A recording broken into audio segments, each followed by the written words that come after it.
மத்திய பாஜக அரசு கண்டித்து நாடு தழுவிய அளவில் தொழிற்சங்கத்தினர் மற்றும் விவசாய சங்கத்தினர் இன்று பொது வேலை நிறுத்தத்தில் ஈடுபட உள்ளனர்.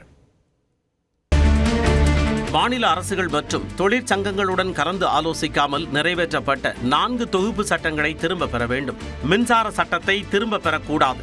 வங்கி ஊழியர்களுக்கு வாரம் 5 நாட்கள் மட்டும் வேலை. அரசு துறை நிறுவனங்களை தனியாரிடம் தாரை பார்க்கும் முடிவுகளை தவிர்க்க வேண்டும் என்பதை வலியுறுத்தியும் ஊரக வேலை திட்டத்தின் பெயரை மாற்றியதை கண்டித்தும் நாடு தழுவிய அளவில் இன்று வேலை நிறுத்தத்தில் ஈடுபட உள்ளதாக தொழிற்சங்கங்கள் அறிவித்திருந்தன. இந்த போராட்டத்திற்கு சம்யுக்தா கிசான் மோர்ச்சா உள்ளிட்ட விவசாய சங்கங்கள், மாணவர்கள் அமைப்புகள் ஆதரவு தெரிவித்திருந்தன. தமிழகத்தை பொறுத்தவரை ஆளும் கட்சியான திமுகவின் தொழிற்சங்கமான தொழிலாளர் முன்னேற்ற சங்கமும் ஆதரவு தெரிவித்துள்ளது. அதன்படி நாடு முழுவதும் 600 மாவட்டங்களில் பொது வேலை நிறுத்தம் நடைபெறுகிறது. இதில் ஏஐடியூசி, சிஐடியு உள்ளிட்ட 10 தொழிற்சங்கங்களைச் சேர்ந்த 30 கோடி தொழிலாளர்கள் பங்கேற்கின்றனர்.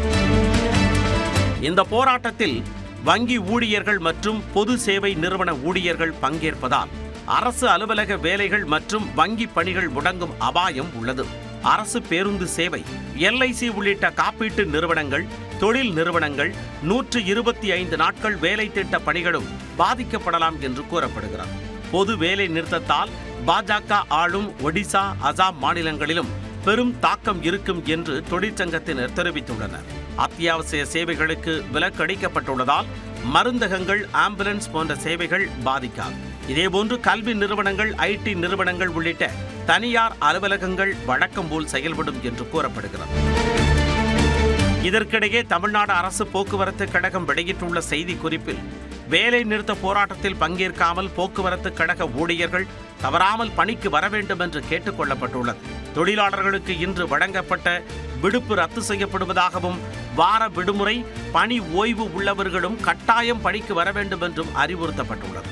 வேலை நிறுத்தம் காரணமாக பணிக்கு வராத தொழிலாளர்கள் மீதும் போராட்டத்தில் கலந்து கொள்ளும் மற்றும் தூண்டிவிடும் செயலில் ஈடுபடும் தொழிலாளர்கள் மீதும் கடும் ஒழுங்கு நடவடிக்கை எடுக்கப்படும் என்றும் போக்குவரத்து கழகம் எச்சரித்துள்ளது.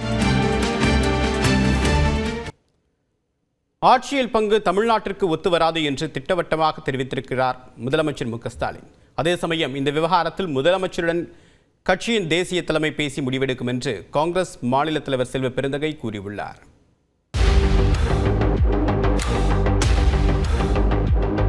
திமுக கூட்டணியில் இருக்கும் காங்கிரஸ் கட்சியின் 2ஆம் கட்ட தலைவர்கள் இந்த முறை ஆட்சியில் பங்கு வேண்டும் என தொடர்ந்து குரல் எழுப்பி வந்தனர். இது திமுகவை அதிருப்தியடைய செய்ததாக கூறப்பட்டது. அதே சமயம் திமுகவுடன் கூட்டணி பேச்சுவார்த்தையை தொடங்க 70 நாட்களாக காத்திருப்பதாக காங்கிரஸ் தெரிவித்த நிலையில் தொகுதி பங்கீடு பேச்சுவார்த்தையை வரும் 22ஆம் தேதி ஆரம்பிக்க இருப்பதாக அறிவித்தது திமுக.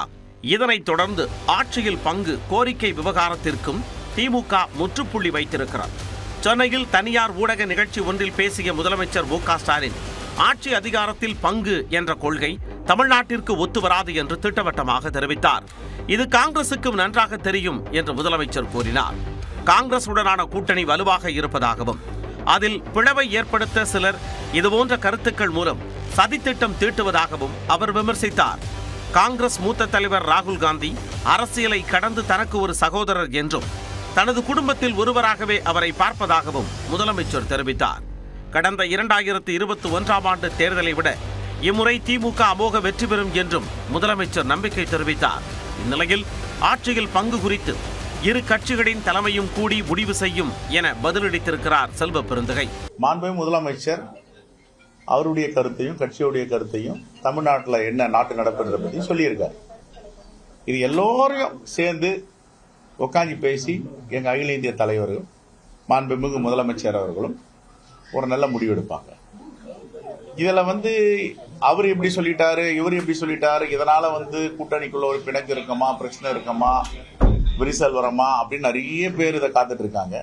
அது மாதிரி எதுவும் வரதுக்கு வாய்ப்பு இல்லை. கூட்டணி ஆட்சியா அல்லது ஒரு கட்சியின் ஆட்சியா என்பதை மக்கள் முடிவு செய்வார்கள் என காங்கிரஸ் எம்பி மாணிக்கம் தாகூரும் ஆட்சி அதிகாரத்தில் பங்கு கொடுப்பதில் தமிழ்நாட்டு மக்களுக்கு எந்த பிரச்சனையும் இல்லை என்று காங்கிரஸ் நிர்வாகி பிரவீன் சக்கரவர்த்தியும் தங்கள் கருத்துக்களை பதிவிட்டுள்ளனர்.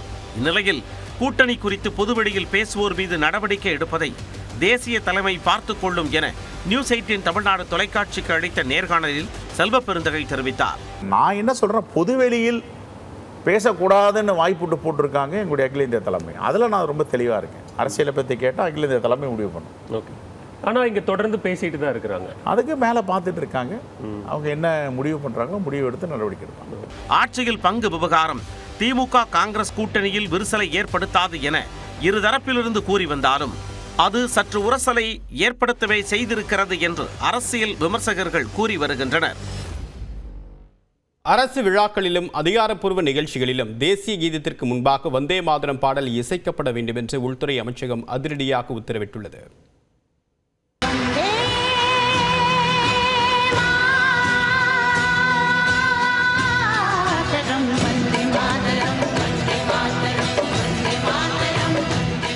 இந்தியாவின் சுதந்திர போராட்ட காலத்தில் தேசபக்தியின் அடையாளமாக திகழ்ந்தது வந்தே மாதரம் பாடல். வங்காளத்தைச் சேர்ந்த புகழ்பெற்ற எழுத்தாளர் பங்கிம் சந்திர சாட்டர்ஜி 1870ஆம் ஆண்டுகளில் எழுதினார். 1982இல் அவர் எழுதிய ஆனந்த மடம் என்ற நாவலில் இந்த பாடல் இடம்பெற்றது. பின்னர் 1896இல் நடந்த இந்திய தேசிய காங்கிரஸ் மாநாட்டில் இந்த பாடலை முதலில் ரவீந்திரநாத்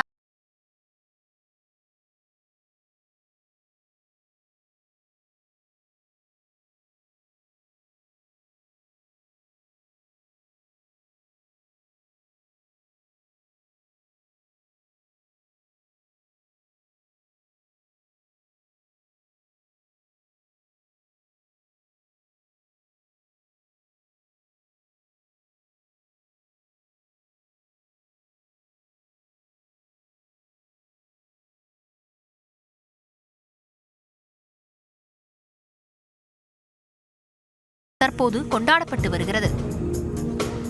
இந்த பாடலை பாட புதிய நெறிமுறைகளை உள்துறை அமைச்சகம் வெளியிட்டுள்ளது. முதல் 190 வினாடிகள் கொண்ட முதல் 6 சரணங்களை அரசு நிகழ்ச்சிகளில் பாட வேண்டுமென உத்தரவிடப்பட்டுள்ளது. இதுவரை வந்தே மாதரத்தின் முதல் 2 சரணங்கள் மட்டுமே பாடப்பட்டு வந்தது. அந்த 2 சரணங்களில் நிலம், நீர், காற்று, இயற்கை வளம் போற்றப்படுகின்றன. தற்போது 6 சரணங்கள் கொண்ட முழுமையான பாடலை பாட வேண்டுமென உத்தரவிடப்பட்டுள்ளது. முழுமையான பாடலில் துர்கை, லக்ஷ்மி, சரஸ்வதி ஆகிய தெய்வங்களின் ஒப்பீடுகள் வருகின்றன. தேசிய கொடியை ஏற்றும் நிகழ்வுகள், குடியரசுத் தலைவர், ஆளுநர்கள் பங்கேற்கும் அதிகாரப்பூர்வ நிகழ்வுகளில் வந்தே மாதரம் பாடல் பாடப்பட வேண்டும் என்று தெரிவிக்கப்பட்டுள்ளது. நாட்டு மக்களுக்கு குடியரசுத் தலைவர் உரையாற்றிய பின் இந்த பாடல் இசைக்கப்பட வேண்டும் என்றும் உத்தரவிடப்பட்டுள்ளது. மேலும் இந்த பாடல்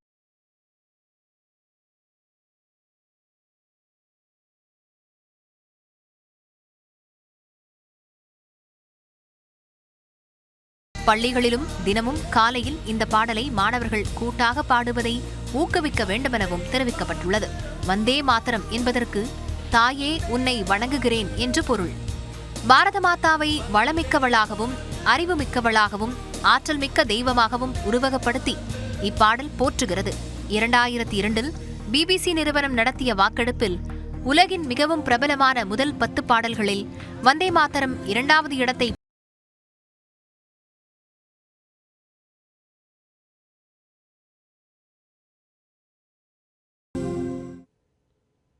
தொடர்ந்து ஒரு நிமிட செய்திகளை பார்க்கலாம். TNPSC குரூப் 2 தேர்வுக்கான ஹால் டிக்கெட் இணையதளத்தில் வெளியிடப்பட்டுள்ளது. குரூப் 2 பணிகளில் அடங்கிய பதவிகளுக்கான தாள் 2 பொது அறிவு தேர்வு வருகிற 22ஆம் தேதி நடைபெறவுள்ளது. இத்தேர்வுக்கான ஹால் டிக்கெட் தற்போது இணையதளத்தில் வெளியிடப்பட்டுள்ளது. விண்ணப்பதாரர்கள் தேர்வாணையத்தின் அதிகாரப்பூர்வ இணையதளங்கள் வாயிலாக தங்களது ஒருமுறை பதிவு தளத்தில் விண்ணப்ப எண் மற்றும் பிறந்த தேதியை உள்ளீடு செய்து ஹால் டிக்கெட்டை பதிவிறக்கம் செய்து கொள்ளலாம். ஏற்கனவே தொழில்நுட்ப கோளாறால் ரத்து செய்யப்பட்ட குரூப் 2 மற்றும் 2A முதன்மை தேர்வுகள் மார்ச் 15ஆம் தேதி நடைபெறும் என அறிவிக்கப்பட்டுள்ள நிலையில் குரூப் 2 பொது அறிவு தேர்வு எவ்வித மாற்றமுமின்றி திட்டமிட்டபடி வரும் 22ஆம் தேதி நடைபெறும் என்று TNPSC உறுதிப்படுத்தியுள்ளது.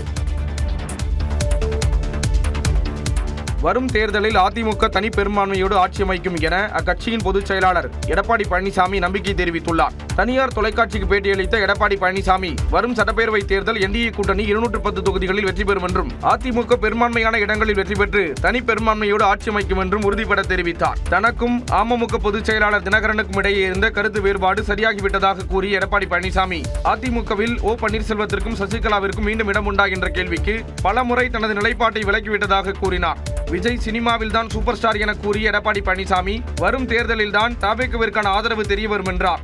எம்ஜிஆர் குறித்து விஜய் குறிப்பிட்டு பேசுவது குறித்த கேள்விக்கு பதிலளித்த அவர், எம்ஜிஆர் பெயரை கூறினால்தான் கட்சி நடத்த முடியும் என்ற சூழல் தமிழ்நாட்டில் இருப்பதாக கூறினார். கரூர் சம்பவத்தில் விஜய் மீது சாஃப்ட் கார்னர் இல்லை என கூறிய அவர், தாங்கள் நடுநிலையோடு செயல்பட்டதாக விளக்கம் அளித்தார். திமுக ஆட்சியில் கடன் வாங்குவதில் முதல் மாநிலமாக தமிழ்நாடு விளங்குவதாகவும், திராவிட மாடல் என்ற முழக்கத்தை முன்னிறுத்தி மக்களை திமுக ஏமாற்றி வருவதாக எடப்பாடி பழனிசாமி விமர்சித்தார்.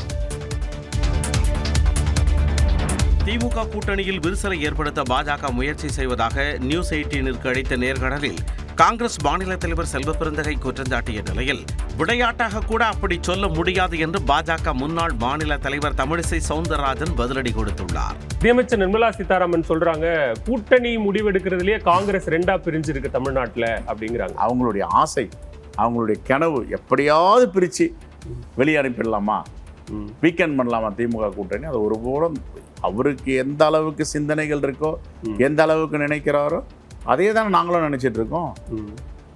என்ன உங்களுக்கு நான் அவ்வளோ பெரிய அக்கறை காங்கிரஸ் பேர் இயக்கத்து மேலே? மாணிக் தாக்கூர் பாஜகவில் இருக்கிறாரா? பிரவீன் சக்கரவர்த்தி பாஜகவில் இருக்கிறாரா? அப்போ அவங்க தானே பேசிக்கிட்டு இருக்காங்க. அப்போ அவங்கெல்லாம் பாஜகவில் இருக்குங்கன்னு ஒத்துக்க சொல்லுங்கள். அப்புறம் பாஜக அப்போது எங்கே எது பிரச்சனை வந்தாலும் பாஜகனா, இப்போ உங்கள் கட்சி கட்டுப்பாடு உங்ககிட்ட இல்லையா? காங்கிரஸோட கட்டுப்பாடு எங்ககிட்ட இருக்கா? அதை ஒத்துக்கிட்டாருன்னா இப்போ காங்கிரஸ் வீக்காக இருக்குன்னு ஒத்துக்கிட்டாரு. உங்களால் முடியாது, இப்போ பாஜக உங்களோட பிரிவு ஏற்படுத்துதா? இதை விட விளையாட்டாக எதுவுமே சொல்ல முடியாது. அவர் சீரியஸாக சொல்கிறாரா விளையாட்டாக சொல்கிறாரு எனக்கு தெரியல. தாவைக்காவை கூட்டணிக்கு இழுக்க பாஜக முயற்சிக்கவில்லை என பாஜக மாநில தலைவர் நயினா நாகேந்திரன் தெரிவித்துள்ளார்.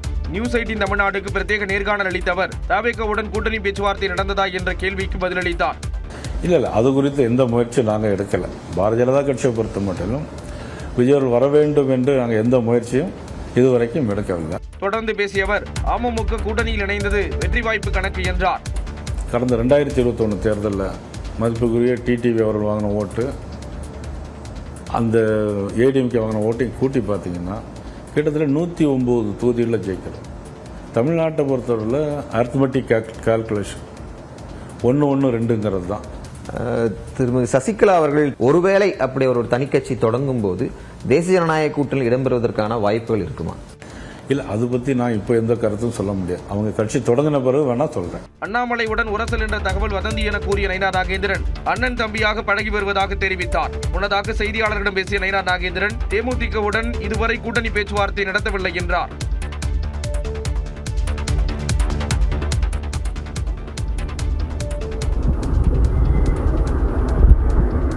பூந்தமல்லி வடபழனி மெட்ரோ ரயில் வழித்தடத்தின் ரயில்வே பாதுகாப்பு ஆணையர் AM சௌத்ரி ஆய்வு மேற்கொண்ட காட்சிகள் தான் இவை.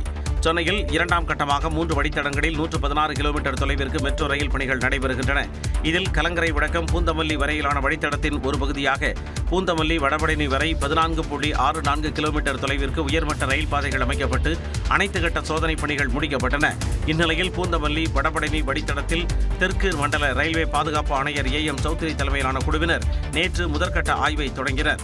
முதல் நாளில் பூந்தமல்லி புறவழிச்சாலை நிலையம் முதல் ஐயப்பந்தாங்கல் மெட்ரோ ரயில் நிலையம் வரையிலான 6 கிலோமீட்டர் நீளத்திற்கு டிராலியில் சென்று ரயில் தண்டவாளம், ரயில் பிரேக் தொழில்நுட்பம், பயணிகள் பாதுகாப்பு உள்ளிட்ட பல்வேறு அம்சங்களை ஆய்வு செய்தனர். ஹைட்ராலிக் கிரேன் உதவியுடன் மேம்பால கட்டமைப்புகளையும் ஆய்வு செய்தனர். தொடர்ந்து 2வது நாளாக இன்றும் ஆய்வு மேற்கொள்ள உள்ளனர். அதன் பின்னர் இந்த வழித்தடத்தில் மெட்ரோ ரயில் இயக்குவது குறித்து ரயில்வே பாதுகாப்பு ஆணையர் ஒப்புதல் அளிப்பார் என எதிர்பார்க்கப்படுகிறது. அண்டை மாநிலமான ஆந்திராவில் பறவை காய்ச்சல் வேகமாக பரவி வரும் நிலையில் அதன் எதிரொலியாக திருவள்ளூர் மாவட்டத்தில் கோழி இறைச்சி விற்பனை கடுமையாக வீழ்ச்சியடைந்துள்ளது. கேரளா, ஆந்திரா உள்ளிட்ட அண்டை மாநிலங்களில் பறவை காய்ச்சல் வேகமாக பரவி வரும் நிலையில் ஆந்திர பண்ணைகளில் இருந்து திருவள்ளூர் மாவட்டம் வழியாக சென்னைக்கு வரும் இறைச்சி கோழிகள் கணிசமாக குறைந்துள்ளது. மேலும் பறவை காய்ச்சல் பீதி காரணமாக பொதுமக்கள் கோழிக்கறி வாங்குவதை தவிர்த்து வருகின்றனர். பெரும்பாலான நுகர்வோர் கோழிக்கறிக்கு மாற்றாக ஆட்டுக்கறிக்கு மாறியுள்ளனர். குறிப்பாக ஆந்திர எல்லைப் பகுதிகளான ஊத்துக்கோட்டை, திருத்தணி, ஆரம்பாக்கம், திருவள்ளூர், KK சத்திரம் உள்ளிட்ட இடங்களில் வியாபாரம் கடுமையாக பாதிக்கப்பட்டுள்ளது. கடந்த 3 நாட்களாக விற்பனை சரிவடைந்துள்ளதால் வாழ்வாதாரம் பாதிக்கப்பட்டுள்ளதாக இறைச்சிக்கடை உரிமையாளர்கள் கவலை தெரிவித்துள்ளனர்.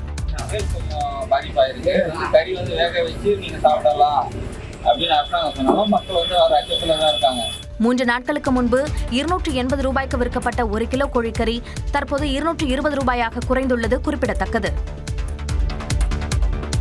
தமிழர் ஜாதி என்கிற ஒன்றைத்தான் நான் பெருமையாக கருதுகிறேன். இதில் வேறு ஜாதி எதுவும் இல்லை. தன் மீதான குற்றச்சாட்டை பட்டிமன்ற பேச்சாளர் ராஜா மறுத்துள்ளார். அமெரிக்காவின் அட்லாண்டா வாகனத்தில் நடந்த நிகழ்ச்சியில் பங்கேற்க சென்ற பேச்சாளர்களுக்கு உணவு கொண்டு வந்த பெண்ணிடம் அவர் என்ன சாதி என ராஜா கேட்டதாக அந்த பெண்ணின் சகோதரர் சமூக வலைதளத்தில் குற்றம் சாட்டியிருந்தார். இதுகுறித்து விளக்கம் அளித்து வீடியோ வெளியிட்டுள்ள ராஜா எந்த இடத்திலும் யாரிடமும் சாதியை கேட்டதில்லை என்றார்.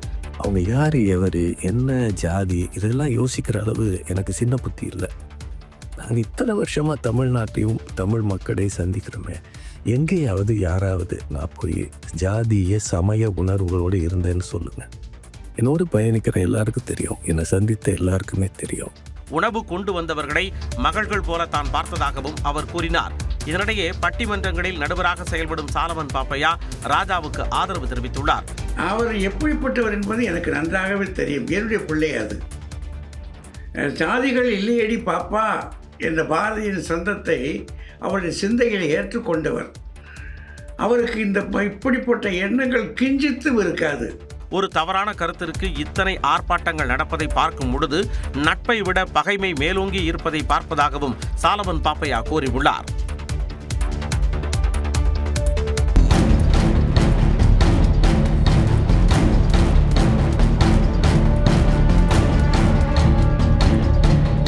பெங்களூருவில் காவலரின் கண்முன்னேயே 2 வயது மகளும் 4 வயது உறவினரின் மகளும் உயிரிழந்த பதைப்பதைக்க வைக்கும் காட்சிகளே இவை. பெங்களூரு நகர ஆயுதப்படை பிரிவில் காவலராக பணியாற்றி வரும் நாகனகவுடா தனிச்சந்திரா என்ற இடத்தில் குடும்பத்துடன் வசித்து வருகிறார். இவர் தனது 2 வயது மகள், தனது மூத்த சகோதரரின் 4 வயது பானு ஆகிய இருவரையும் அழைத்துக் கொண்டு பால் வாங்குவதற்காக தனது இருசக்கர வாகனத்தில் சென்றுள்ளார். வளைவில் நின்றபோது அந்த வழியாக வந்த பள்ளி பேருந்து கட்டுப்பாட்டை மீறி இருசக்கர வாகனம் மீது மோதியது. இதில் நிலை தடுமாறி குழந்தைகள் இருவரும் சாலையில் விழுந்தனர். அப்போது பேருந்தின் பின்சக்கரம் அவர்கள் மீது ஏறியதில் இருவரும் பலத்த காயமடைந்தனர்.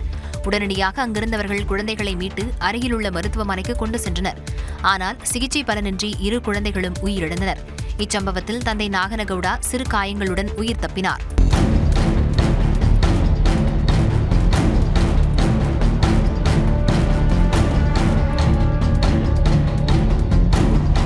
விபத்தை ஏற்படுத்திய பள்ளி பேருந்தின் ஓட்டுநரை ஹென்னூர் போக்குவரத்து காவல்துறையினர் கைது செய்து விசாரணை நடத்தி வருகின்றனர். இந்திய ராணுவத்தினர் ஒரு கர்ப்பிணியின் உயிரை காப்பாற்றிய வீடியோ நிகழ்ச்சியை ஏற்படுத்தியுள்ளது. ஜம்மு காஷ்மீர் மாநிலம் குப்வாரா மாவட்டத்தில் உள்ள ஜப்தி கிராமத்தைச் சேர்ந்த 26 வயதுடைய கர்ப்பிணி ஒருவருக்கு திடீரென உடல்நலக்குறைவு ஏற்பட்டது. அப்பகுதியில் பெய்து வரும் கடும் பனிப்பொழிவு காரணமாக சாலைகள் அனைத்தும் மூடப்பட்டு போக்குவரத்து முற்றிலும் துண்டிக்கப்பட்டிருந்தது. அந்த பெண்ணை மருத்துவமனைக்கு அழைத்துச் செல்ல முடியாத இக்கட்டான சூழல் நிலவியது. பாதுகாப்பு பணியிலிருந்த இந்திய ராணுவத்தினர் இதுகுறித்து அறிந்து உடனடியாக அந்த பெண்ணின் வீட்டிற்கு விரைந்தனர். எந்திரங்கள் செல்ல முடியாத அளவிற்கு பனி குவிந்திருந்ததால் ராணுவ வீரர்கள் அந்த பெண்ணை தங்களது தோளில் சுமந்தபடி கரடு முரடான பனிப்பாதைகளில் நடக்கத் தொடங்கினர். உரை பனியையும் பொருட்படுத்தாமல் பல கிலோமீட்டர் தூரம் சுமந்து சென்று அருகிலுள்ள மருத்துவ வசதி கொண்ட இடத்திற்கு அந்த பெண்ணை பாதுகாப்பாக கொண்டு சேர்த்தனர். எகிப்து நாட்டில் யுனெஸ்கோ பாரம்பரிய தலமான கிங்ஸ் பள்ளத்தாக்கில் உள்ள கல்லறைகளில் இருந்து தமிழ் பிராமி கல்வெட்டுகள் கண்டுபிடிக்கப்பட்டுள்ளன. தமிழ்நாடு தொல்லியல் துறை சார்பில் நடைபெற்ற தமிழ் கல்வெட்டியல் குறித்த சர்வதேச மாநாட்டில் சுவிட்சர்லாந்தின் லொசோன் பல்கலைக்கழக பேராசிரியர் இங்கோ ஸ்டார்க் மற்றும் பிரான்ஸ் நாட்டைச் சேர்ந்த பேராசிரியர் சார்லோட் ஷட்மிட் ஆகியோர் எகிப்து நாட்டின் கிங்ஸ் பள்ளத்தாக்கில் உள்ள கல்லறைகளில் நடத்திய ஆய்வு முடிவுகளை வெளியிட்டனர். அதன்படி கிங்ஸ் பள்ளத்தாக்கில் 30 இந்திய மொழி கல்வெட்டுகள் கண்டுபிடிக்கப்பட்டதாகவும் இவற்றில் பெரும்பாலானவை தமிழ் பிராமி மொழியில் உள்ளதாகவும் தெரிவிக்கப்பட்டுள்ளது. 6 கல்லறைகளிலிருந்து கிடைத்த இந்த கல்வெட்டுகளில் 20 தமிழ் பிராமி எழுத்துக்களிலும் மீதமுள்ள 10 கல்வெட்டுகள் சமஸ்கிருத மற்றும் பிராகிருத மொழிகளிலும் உள்ளதாகவும் தெரிவிக்கப்பட்டுள்ளது. குறிப்பாக பண்டைய தமிழ்நாட்டிலிருந்து கடல் வணிகம் மேற்கொண்ட சிகை கொற்றன் என்ற வணிகரின் பெயர் 5 கல்லறைகளில் பொறிக்கப்பட்டுள்ளது. 2000 ஆண்டுகளுக்கு முன்பு இந்தியாவிற்கும் எகிப்துக்கும் இடையிலான வர்த்தக தொடர்புகளுக்கு மற்றொரு சான்றாக இது அமைவதாக ஆய்வாளர்கள் தெரிவித்துள்ளனர். தங்கம் விலை சவரனுக்கு ஒரே நாளில் இருமுறை உயர்ந்து 1,18,320 ரூபாய்க்கு விற்பனையானது. கடந்த சில நாட்களாக தங்கம் விலை ஏற்ற இறக்கத்துடன் இருந்து வருகிறது. இந்நிலையில் சென்னையில் ஆபரண தங்கம் விலை காலையில் சவரனுக்கு 160 ரூபாய் உயர்ந்த நிலையில் மாலையில் மீண்டும் 1,520 ரூபாய் உயர்ந்து 1,18,320 ரூபாயாக நிர்ணயிக்கப்பட்டது. அதன்படி 1 கிராம் தங்கம் மொத்தமாக 210 ரூபாய் அதிகரித்து 14,790 ரூபாய்க்கு விற்பனையானது. வெள்ளி விலையை பொறுத்தமட்டில் மாற்றமின்றி 1 கிராம் 300 ரூபாய்க்கும் பார் வெள்ளி கிலோ 3 லட்சம் ரூபாய்க்கும் விற்பனையானது. இதனிடையே மும்பை பங்குச்சந்தை குறியீட்டு சென்செக்ஸ் ஏற்றத்துடன் தொடங்கிய நிலையில் சற்று சரிவுடன் நிறைவடைந்தது. அதன்படி வர்த்தகத்தின் முடிவில் 40 புள்ளிகள் குறைந்து 84,233 புள்ளிகளுடன் நிறைவு பெற்றது. நிப்டி 18 புள்ளிகள் உயர்ந்து 25,953 புள்ளிகளுடன் நிறைவடைந்தது. Ladies and gentlemen, the doctors from the class of 2020.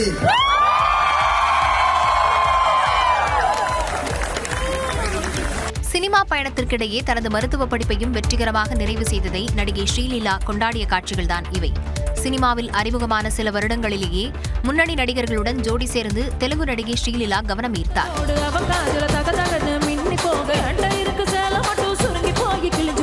தமிழில் சிவகார்த்திகேயனின் பராசக்தி படத்தில் நடித்து ரசிகர்களை கவர்ந்த ஸ்ரீலீலா தற்போது தனுஷ் படத்திலும் ஒப்பந்தமாகியுள்ளார். தனது சினிமா பயணத்திற்கிடையே மருத்துவக் கல்வியையும் தொடர்ந்து வந்த ஸ்ரீலீலா அதனை நிறைவு செய்தார்.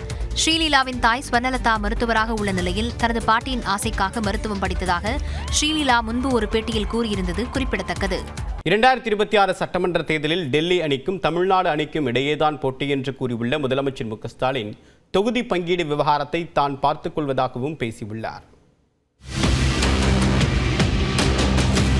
தொடர்ந்து தமிழ்நாட்டுக்கு செய்யக்கூடிய வஞ்சகத்தையும் அடிமை அதிமுகவின் துரோகத்தையும் மக்கள் முன் தோலுரிக்கணும்.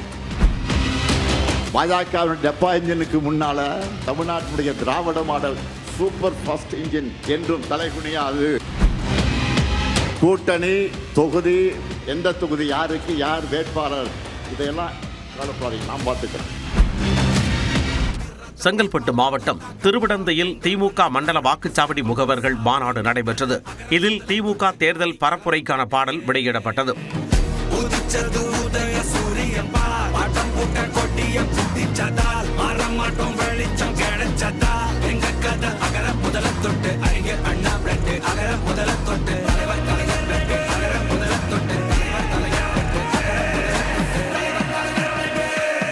மாநாட்டில் உரையாற்றிய முதலமைச்சர் மு க ஸ்டாலின் தேர்தல் களத்தில் திமுக தான் ஹீரோ என்றார். 75,000 வாக்குச்சாவடிகளில் ஒவ்வொரு வாக்குச்சாவடிக்கும் குறைந்தபட்சம் 350 வாக்குகளை பெற வேண்டும் என்றும், இந்த இலக்கை அடைந்தால் 2,60,00,000 வாக்குகளுக்கு மேல் பெற்றுவிடலாம் எனவும் கூறினார்.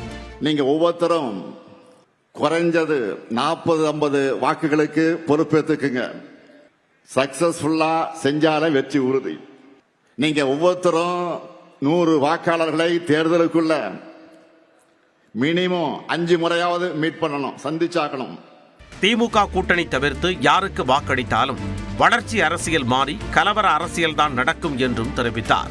தற்போதைய சூழல்ல திமுகவை தவிர யார் ஆட்சிக்கு வந்தாலும் அது சர்வ நிச்சயமா டெல்லி பாஜக ஆட்சியாக தான் இருக்கும்னு தெல்ல தெளிவா புரிய வைங்க. வளர்ச்சி அரசியல் மாறி கலவர அரசியல் தான் தமிழ்நாட்டில் நடக்கும். இது தமிழ்நாடு வாசஸ் என்டிஏ. பாமர மக்களுக்கு புரிகிற மாதிரி இன்னும் எளிமையா சொல்லணும்னா வெல்லப்போவது தமிழ்நாடு அணியா டெல்லி அணியா? வன்முறையை தூண்டி அதன் மூலம் வெற்றி பெறலாம் என துடிக்கும் விஷ விதைகளை தமிழ்நாட்டிற்குள் விடவே கூடாது என்று முதலமைச்சர் கூறினார். ஒன்றிய பாஜக திட்டங்களுக்கான நிதி ஒதுக்கீடு, பட்ஜெட், பேரிடர் நிவாரணம், கல்வி நிதின்னு தொடர்ந்து தமிழ்நாட்டுக்கு செய்யக்கூடிய வஞ்சகத்தையும் அதை எதிர்த்து கேள்வி எழுப்பாத அடிமை அதிமுகவின் துரோகத்தையும் மக்கள் முன் தோலுரிக்கணும். பாஜகவின் டெப்பா இன்ஜினுக்கு முன்னால தமிழ்நாட்டுடைய திராவிட மாடல் சூப்பர் ஃபாஸ்ட் இன்ஜின் என்றும் தலைகுனியாது. தோழமை கட்சிகளுடன் ஒற்றுமையாக பணியாற்ற வேண்டுமென திமுக முகவர்களிடம் முதலமைச்சர் அறிவுறுத்தினார். கூட்டணி தொகுதி, அந்த பங்கீடு, எந்த தொகுதி யாருக்கு யார் வேட்பாளர், இதையெல்லாம் கவலைப்படாதீங்க, நான் பார்த்துக்கிறேன். ஒற்றுமை இல்லாம இலக்கை அடைய முடியாது. அதனால தோழமை கட்சியுடைய ஒற்றுமை உணர்வோடு நாம் பணியாற்றணும். திமுகவுக்கு ஆதரவான மனநிலையை வாக்குகளாக மாற்ற வேண்டும் என்று மாநாட்டில் முதலமைச்சர் மு க ஸ்டாலின் தெரிவித்தார்.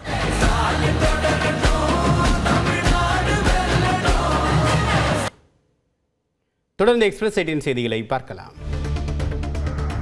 2026ஆம் ஆண்டு புனித ஹஜ் பயணம் மேற்கொள்ளும் யாத்ரீகர்களுக்கான சிறப்பு மருத்துவ பரிசோதனை மற்றும் தடுப்பூசி முகாம்கள் தமிழகம் முழுவதும் நேற்று தொடங்கின. மதுரை அரசு ராஜாஜி மருத்துவமனையில் நடைபெற்று வரும் முகாமில் சவுதி அரேபிய அரசின் விதிமுறைப்படி மெனிஞ்சைடிஸ், நிமோனியா உள்ளிட்ட தடுப்பூசிகள் செலுத்தப்படுகின்றன. ரத்த அழுத்தம், இசிஜி உள்ளிட்ட பல்வேறு பரிசோதனைகளுக்கு பின் தகுதி வாய்ந்த யாத்ரீகர்களுக்கு ஆரோக்கிய சான்றிதழ் வழங்கப்பட்டு வருகிறது. காஞ்சிபுரம் ஓரிக்கை அருகே மதுபோதையில் இளைஞர் ஓட்டிச் சென்ற இருசக்கர வாகனம் விபத்தில் சிக்கிய நிலையில் உடன் சென்ற நண்பர் உயிரிழந்தார். செல்வராஜ், அசோக் ஆகியோர் மதுபோதையில் தேனாம்பாக்கம் பகுதியில் இருந்து இருசக்கர வாகனத்தில் பயணித்துள்ளனர். வழியில் லாரி மோதிய விபத்தில் தூக்கி வீசப்பட்ட செல்வராஜ் சம்பவ இடத்திலேயே உயிரிழந்தார். படுகாயமடைந்த அசோக் மருத்துவமனையில் அனுமதிக்கப்பட்டுள்ளார்.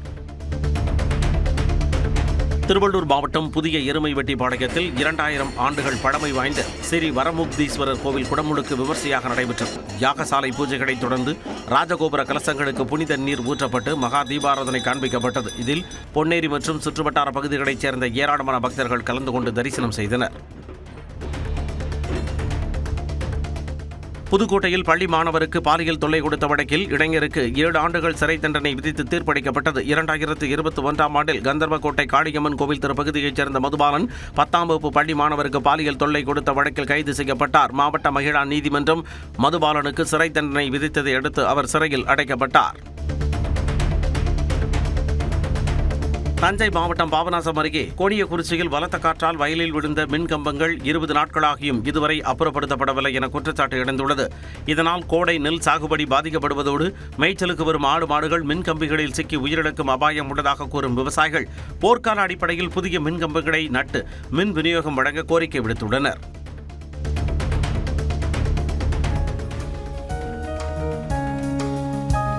ராமநாதபுரம் அருகே நீர்நிலைகளில் கூட்டமாக ஆயிரக்கணக்கான பறவைகள் பறந்து திரிகின்றன. ராமநாதபுரம் மற்றும் அதன் சுற்றுவட்டார பகுதிகளில் பெய்த பரவலான மழையினால் கண்மாய்கள் உள்ளிட்ட நீர்நிலைகள் தற்பொழுது முழுமையாக நிரம்பியுள்ளன. நீர்நிலைகளில் மீன்களை உண்பதற்காகவும் அருகில் அறுவடை நடக்கும் பகுதிகளில் நெல்மணிகளை உண்பதற்காகவும் ஆயிரக்கணக்கான பறவைகள் இப்பகுதியில் வலம் வருகின்றன. வானில் கூட்டமாக சிறகடித்து பறக்கும் இந்த பறவைகளின் ரம்யமான காட்சி அப்பகுதி மக்களை பெரிதும் கவர்ந்து வருகிறது. தூத்துக்குடி ஸ்டெர்லைட் வளாகத்தில் பசுமை தாமிர ஆலை அமைக்க அனுமதி மறுத்த தமிழக அரசின் உத்தரவை எதிர்த்து வேதாந்தா நிறுவனம் தொடர்ந்த வழக்கில் தமிழக அரசு மற்றும் மாசு கட்டுப்பாட்டு வாரியம் பதிலளிக்க சென்னை உயர்நீதிமன்றம் உத்தரவிட்டுள்ளது. பசுமை தாமிர ஆலை குறித்த பல்வேறு ஆய்வு அறிக்கைகளை இணைத்து அளிக்கப்பட்ட விண்ணப்பத்தை நிராகரித்து அரசு உத்தரவிட்டது. இதுகுறித்து அந்நிறுவனம் நீதிமன்றத்தில் வழக்கு தொடர்ந்த நிலையில் நிபுணர் குழு அமைப்பது குறித்து விளக்கம் அளிக்க நீதிபதிகள் ஆணையிட்டு விசாரணையை பிப்ரவரி 26ஆம் தேதிக்கு தள்ளி வைத்தனர். கன்னியாகுமரி மாவட்டம் மார்த்தாண்டம் அருகே கண்ணங்கோடு பகுதியைச் சேர்ந்த 52 ஆண்டுகள் சேர்ந்து வாழ்ந்த வயதான தம்பதியர் இறப்பிலும் இணைபிரியாது உயிரிழந்த சம்பவம் சோகத்தை ஏற்படுத்தியுள்ளது. நகராட்சி ஊழியராக பணியாற்றி ஓய்வு பெற்ற 79 வயதான கருணாகரனின் மனைவி 74 வயதான ஓமனா புற்றுநோயால் பாதிக்கப்பட்டு சில ஆண்டுகளாக சிகிச்சை பெற்று வந்த நிலையில் திடீரென உயிரிழந்தார். மருத்துவமனையில் இருந்து ஓமனா உடலை வீட்டிற்கு கொண்டு வந்த சற்று நேரத்தில் கருணாகரனும் நெஞ்சுவலி ஏற்பட்டு உயிரிழந்தார். ஈரோடு மாவட்டம் அரச்சலூர் தனியார் படையில் 11 வயதுக்குட்பட்டோருக்கான மாநில அளவிலான பேட்மிண்டன் போட்டிகள் நடைபெற்றன. 5 நாட்கள் நடைபெற்ற போட்டியில் மாநிலம் முழுவதிலும் இருந்து 270 இளம் வீரர் வீராங்கனைகள் பங்கேற்றனர். 11 வயதிற்குட்பட்ட மாணவியருக்கான ஒற்றையர் பிரிவில் செங்கல்பட்டைச் சேர்ந்த மித்ரா முதலிடம் பிடித்தார். இதில் வெற்றி பெற்ற மாணவ மாணவிகள் தேசிய அளவிலான பேட்மிண்டன் போட்டியில் பங்கேற்க இருப்பதாகவும் தமிழ்நாடு பேட்மிண்டன் சங்க நிர்வாகிகள் தெரிவித்தனர்.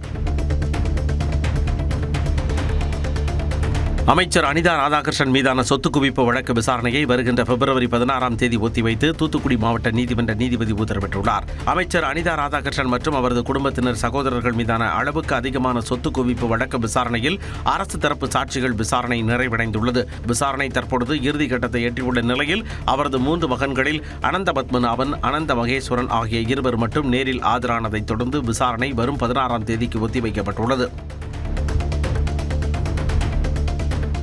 கள்ளக்குறிச்சி மாவட்டத்தில் கழிப்பறை தொட்டியில் தவறி விழுந்த பசுமாடு பாதுகாப்பாக மீட்கப்பட்டது. இந்திலி கிராம ஊராட்சிக்குட்பட்ட காந்தி நகரைச் சேர்ந்த பாலமுருகன் என்பவருக்கு சொந்தமான பசுமாடு அருகில் இருந்த கழிப்பறை தொட்டிக்குள் எதிர்பாராத விதமாக தவறி விழுந்தது. இதையடுத்த பகுதிக்கு விரைந்த கள்ளக்குறிச்சி தீயணைப்பு துறையினர் பசுமாட்டை கயிறு கட்டி போராடி மீட்டனர். கழிப்பறை தொட்டியில் விழுந்த பசுமாட்டை பகுதியைச் சேர்ந்த இளைஞர்கள் மீட்க முன்வராத போது அர்ப்பணிப்பு உணர்வோடு செயல்பட்டு பசுமாட்டை மீட்ட தீயணைப்பு வீரர்களை அப்பகுதி மக்கள் பாராட்டினர்.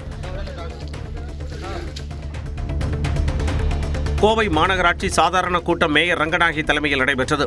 கூட்டத்தில் வெள்ளலூர் குப்பை கிடங்கு பிரச்சினை மற்றும் 25 கோடி ரூபாய் வாகன ஒப்பந்த ஊழல் புகார்களை கண்டித்த அதிமுக கவுன்சிலர்கள் முகத்தில் துணியை கட்டிக்கொண்டு போராட்டத்தில் ஈடுபட்டனர். தொடர்ந்து நடைபெற்ற கூட்டத்தில் சமுதாய கூடங்களை தனியாருக்கு ஏலமிடும் தீர்மானம் மக்கள் எதிர்ப்பால் நிறுத்தி வைக்கப்பட்டது. கம்யூனிஸ்ட் கட்சியின் எதிர்ப்பையும் மீறி விளையாட்டு மைதான தீர்மானம் உள்ளிட்ட 118 தீர்மானங்கள் ஒருமனதாக நிறைவேற்றப்பட்டன. கடலூர் மாவட்டம் காட்டுமன்னார்கோவில் அருகே அறுவடை செய்து வைத்த நெல் மூட்டைகள் மற்றும் வைக்கோலுக்கு மர்ம நபர்கள் தீ வைத்த சம்பவம் அதிர்ச்சியை ஏற்படுத்தியுள்ளது. சிறுகாட்டூர் கிராமத்தைச் சேர்ந்த வசந்தா நெல் மூட்டைகள் மற்றும் வைக்கோல் போரை வீட்டின் அருகே திறந்த வெளியில் வைத்திருந்தார். இந்நிலையில் அதிகாலை 3 மணி அளவில் வைக்கோல் போருக்கு மர்ம நபர்கள் தீ வைத்துள்ளனர். இதையடுத்து சம்பவ இடத்திற்கு விரைந்த தீயணைப்புத் துறையினர் தண்ணீரை பீச்சி அடித்து தீயை அணைத்தனர். இந்த தீ விபத்தில் 5 லட்சம் ரூபாய் மதிப்பிலான வைக்கோல் மற்றும் நெல்மணிகள் எரிந்து சேதமடைந்தன. விருதுநகர் மாவட்டம் சிவகாசி அருகே அரசு பள்ளியில் சித்தா மருத்துவ முறைகள் குறித்த விழிப்புணர்வு கண்காட்சி நடைபெற்றது.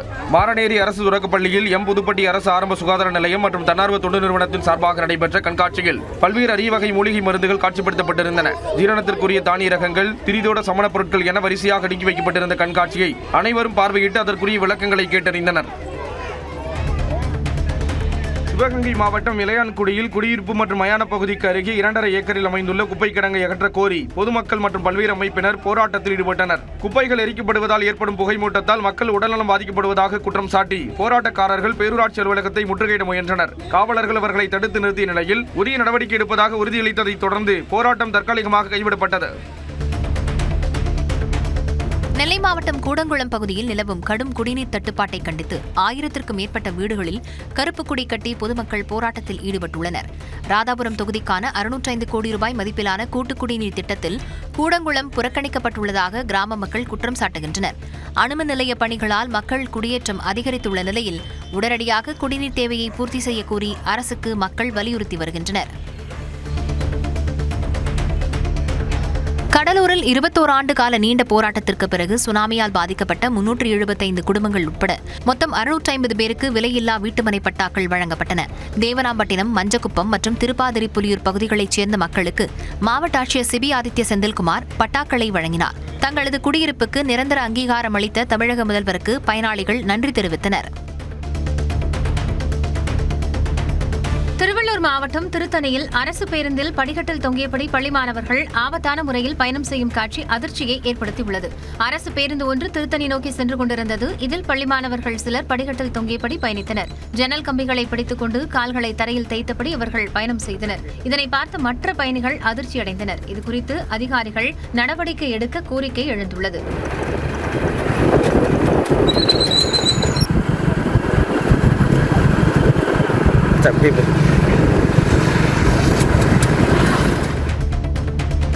நியூஸ் 18 செய்தி எதிரொலியால் பாசன வசதிக்காக திருவாரூர் மாவட்டம் பாண்டவையாறு மற்றும் வெள்ளை ஆற்றில் இருந்து கூடுதல் தண்ணீர் திறக்கப்பட்டதால் விவசாயிகள் மகிழ்ச்சி அடைந்துள்ளனர். திருவாரூர் மாவட்டத்தின் முக்கிய பாசன ஆறாக விளங்கக்கூடிய பாண்டவையாறு மற்றும் வெள்ளை ஆற்றில் போதுமான அளவு தண்ணீர் வராததால் கமலாபுரம், பூந்தாலங்குடி, கோம்பூர் உள்ளிட்ட பகுதிகளில் சாணல் பயிர்கள் தண்ணீரின்றி கருகத் தொடங்கின.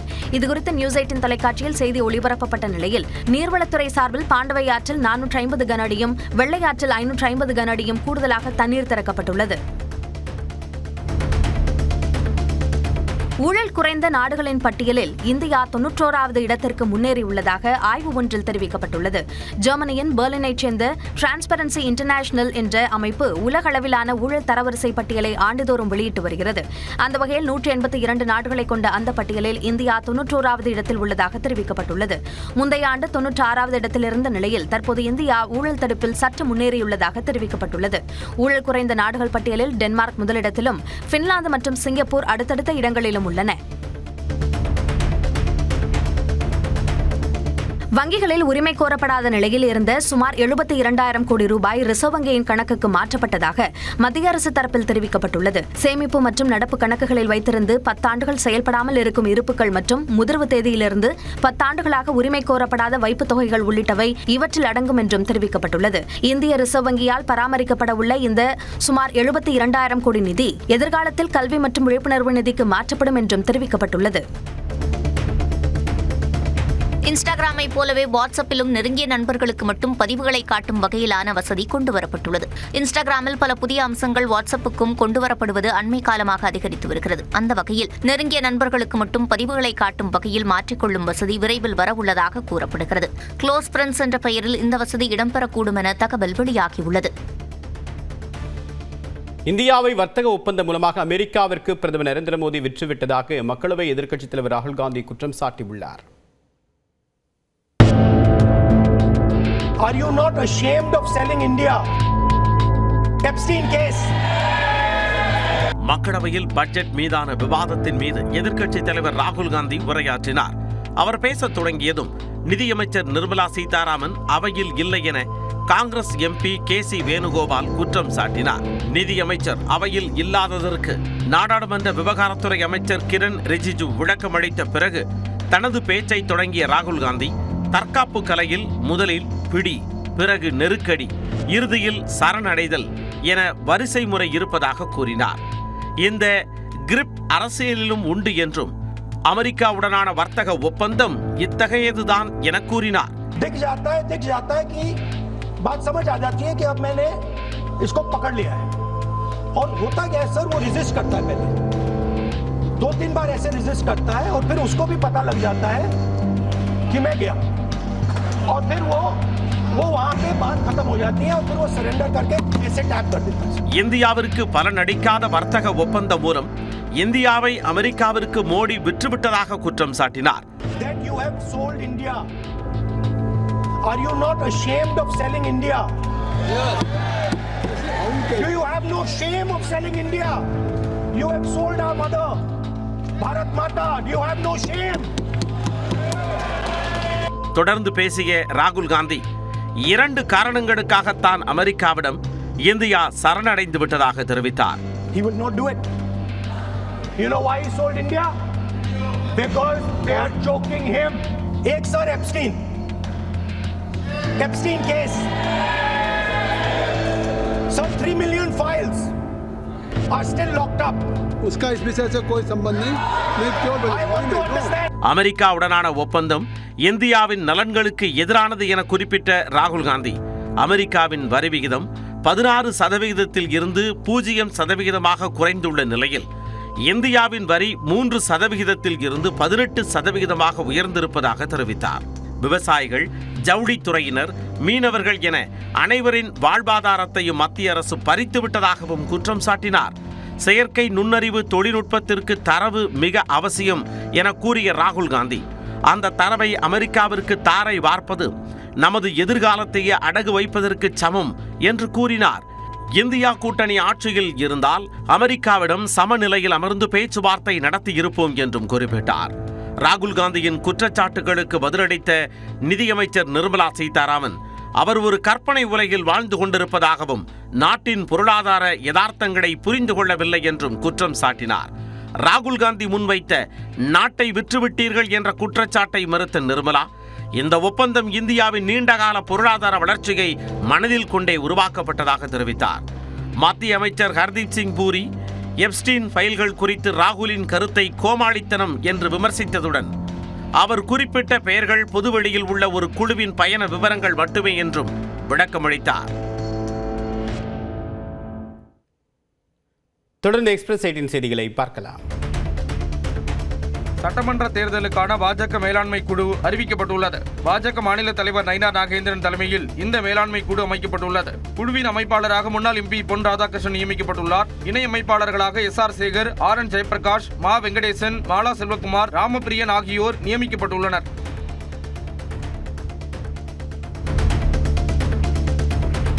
திருவள்ளூர் மாவட்டம் திருத்தணி அருகே வடமாநில தம்பதியின் 9 மாத குழந்தை மூச்சு திணறல் காரணமாக உயிரிழந்த சம்பவம் சோகத்தை ஏற்படுத்தியுள்ளது.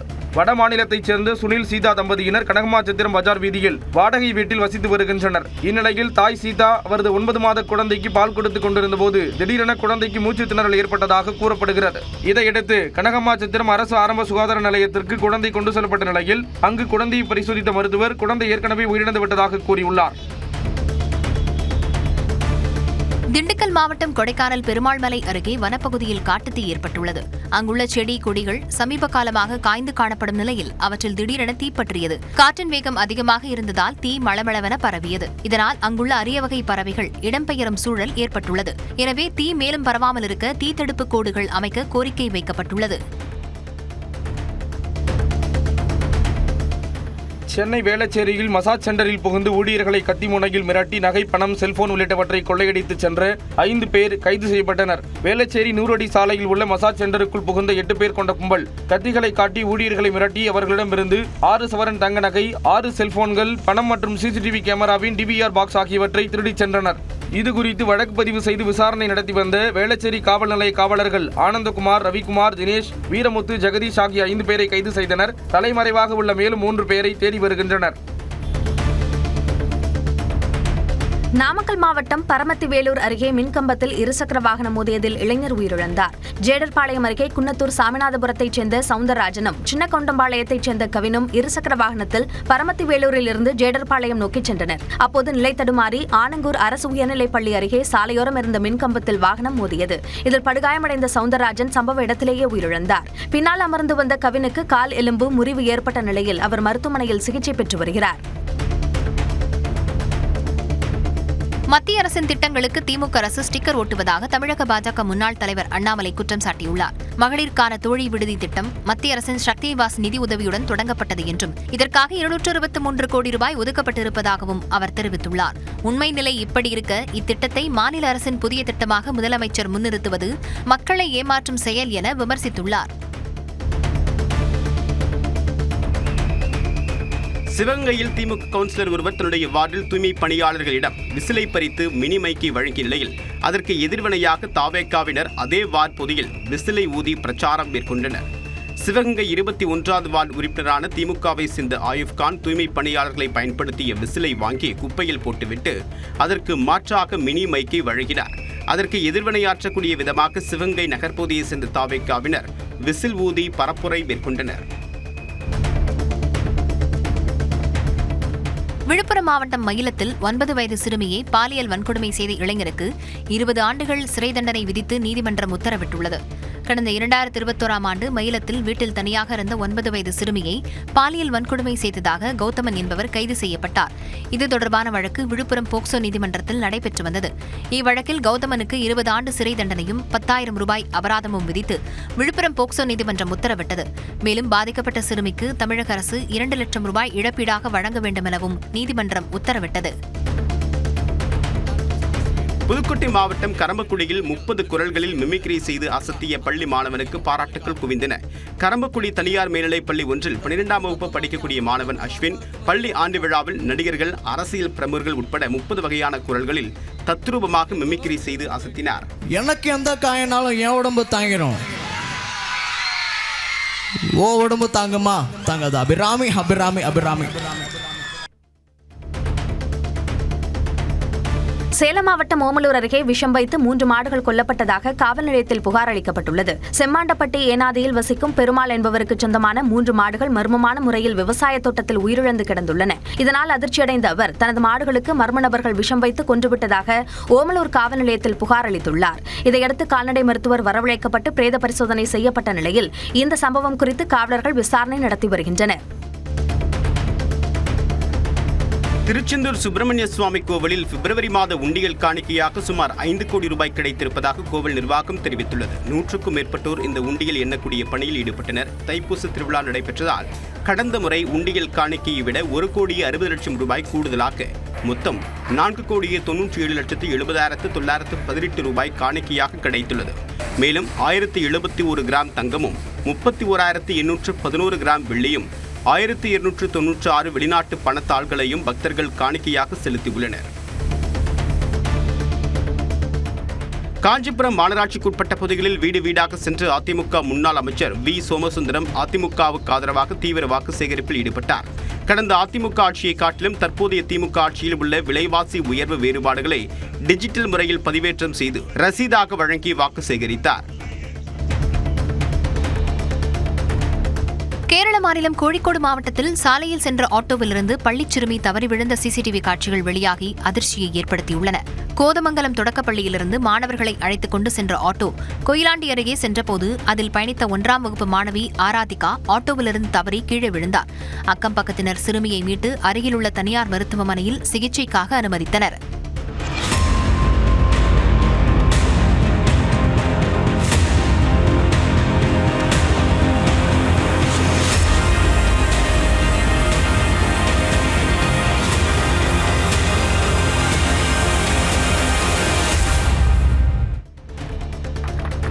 திருவள்ளூர் மாவட்டம் ஊத்துக்கோட்டை பேரூராட்சி கவுன்சிலராக உள்ள திமுக நிர்வாகி தன்னுடைய மாவட்ட பதவி பறிக்கப்பட்டதை அடுத்து தன்னுடைய ஆதரவாளர்களுடன் கேக் வெட்டி பட்டாசு வெடித்து கொண்டாடியது ஆச்சரியத்தை ஏற்படுத்தியது. திமுகவில் திருவள்ளூர் கிழக்கு மாவட்ட அமைப்பு சாரா ஓட்டுநர் அணி அமைப்பாளராக இருந்த கோல்டு மணியின் பதவி பறிக்கப்பட்டுள்ளது. உட்கட்சி கோஷ்டி மோதலின் காரணமாக பதவி பறிக்கப்பட்டிருப்பதாக கூறப்படக்கூடிய நிலையில் அவர் அதனை கொண்டாடியுள்ளார். சென்னை தாம்பரத்தை அடுத்த பழைய பெருங்குளத்தூர் அருகே காதலி உயிரிழந்த சோகத்தில் காதலனும் தற்கொலை செய்து கொண்ட சம்பவம் அதிர்ச்சியை ஏற்படுத்தியுள்ளது. உணவு டெலிவரி செய்து வந்த லோகேஷ் அதே பகுதியை சேர்ந்த ரம்யா என்பவரை 6 ஆண்டுகளாக காதலித்து வந்த நிலையில் சாதியை காரணம் காட்டி காதலுக்கு பெண்ணின் பெற்றோர் எதிர்ப்பு தெரிவித்துள்ளனர். விழுப்புரத்தில் உள்ள உறவினர் வீட்டுக்கு அனுப்பி வைக்கப்பட்ட ரம்யா மன உளைச்சலில் தூக்கிட்டு தற்கொலை செய்து கொண்டார். இந்த தகவலை அறிந்த காதலன் லோகேஷும் தூக்கிட்டு தற்கொலை செய்து கொண்டுள்ளார்.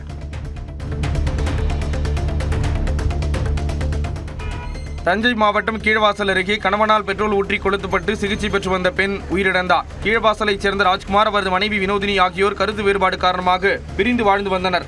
இந்நிலையில் கும்பகோணம் திருவையாறு தேசிய நெடுஞ்சாலையில் தனியாக நடந்து சென்ற வினோதினி மீது ராஜ்குமார் பெட்ரோல் ஊற்றி கொளுத்தியுள்ளார். இச்சம்பவம் தொடர்பாக கணவர் ராஜ்குமார் கைது செய்யப்பட்டார். இந்நிலையில் படுகாயமடைந்து சிகிச்சை பெற்று வந்த வினோதினி சிகிச்சை பலனின்றி உயிரிழந்தார்.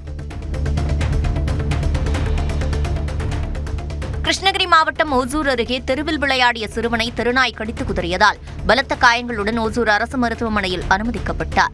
உளிவீரணப்பள்ளி என்னும் கிராமத்தில் வசித்து வரும் பீகார் மாநிலத்தைச் சேர்ந்த பிரியேந்தர், பிரமிளா தேவி ஆகியோரின் 4.5 வயது மகன் ஷோகித்தை முகத்தில் நாய் கடித்துள்ளது. ஓசூர் அரசு மருத்துவமனையில் அனுமதிக்கப்பட்ட சிறுவனுக்கு முகத்தில் தையல்கள் போடப்பட்டுள்ளன.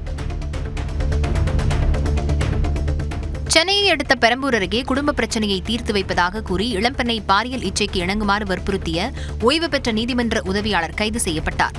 புழல் சூரப்பட்டு பகுதியைச் சேர்ந்த 25 வயது இளம்பெண் கருத்து வேறுபாடு காரணமாக கணவரை பிரிந்து வாழ்ந்து வருகிறார். வியாசர்பாடியைச் சேர்ந்த ஓய்வு பெற்ற நீதிமன்ற உதவியாளர் ஞானபிரகாஷ் இளம்பெண்ணை தொடர்பு கொண்டுள்ளார். பின்னர் அவரிடம் உணவகம் ஒன்றில் பேசிய ஞானபிரகாஷ் பாலியல் இச்சைக்கு இணங்குமாறு வற்புறுத்தியுள்ளார். இதனால் அதிர்ச்சியடைந்த இளம்பெண் சத்தம் போடவே அருகிலிருந்தவர்கள் ஓடி வந்து அந்நபரை பிடித்து செம்பியம் காவல் நிலையத்தில் ஒப்படைத்தனர். நடிகர் அல்லு அர்ஜுனை சந்திக்க 42 விதிமுறைகள் இருந்ததாக பெண் ஒருவர் பேசிய விவகாரம் சர்ச்சையை கிளப்பியுள்ளது. அதே சமயம் பெண்ணின் பேச்சுக்கு அல்லு அர்ஜுன் தரப்பு மறுப்பு தெரிவித்துள்ளது. தெலுங்கு சினிமாவின் உச்ச நட்சத்திரமான அல்லு அர்ஜுன் மீது எழுந்திருக்கும் விசித்திரமான புகார்தான் இப்பொழுது இந்திய சினிமாவின் ஹாட் டாபிக்காக மாறியிருக்கிறது. காவேரி பருவா எனும் பெண் பிராண்ட் மேனேஜர் அண்மையில் ஒரு பாட்காஸ்ட் நிகழ்ச்சியில் அல்லு அர்ஜுன் பற்றி பேசியிருந்தார். அதில் அல்லு அர்ஜுனை சந்திக்கும் போது தான் என்ன செய்ய வேண்டும், என்ன செய்யக்கூடாது என்று 42 விதிமுறைகள் அடங்கிய குறிப்பு தனக்கு வழங்கப்பட்டதாக கூறி பகீர் கிளப்பினார்.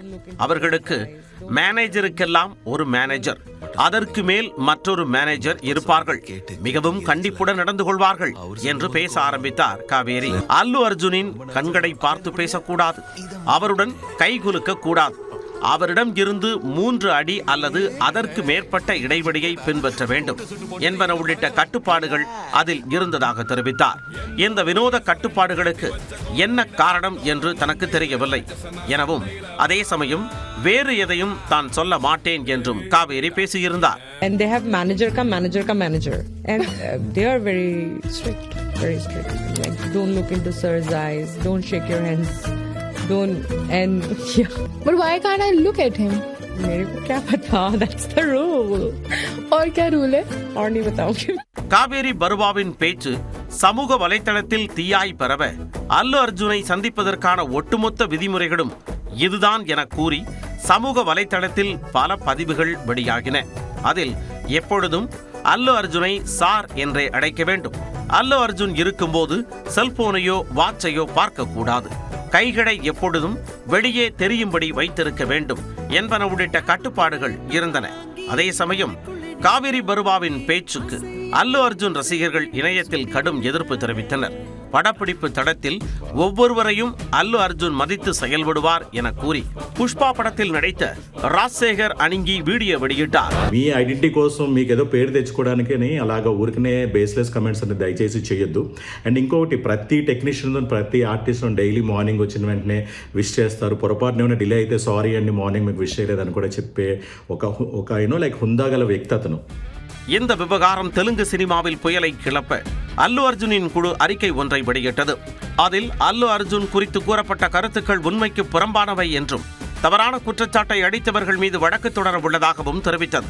இதனிடையே நடிகர் குழுவின் அழுத்தத்தால் வீடியோவை டெலீட் செய்ததாக பாட்காஸ்ட் தொகுப்பாளர் தெரிவித்துள்ளார். காவேரி பருவாவும் தனது இன்ஸ்டாகிராம் மற்றும் லிங்க்டின் கணக்குகளையும் நீக்கியுள்ளார்.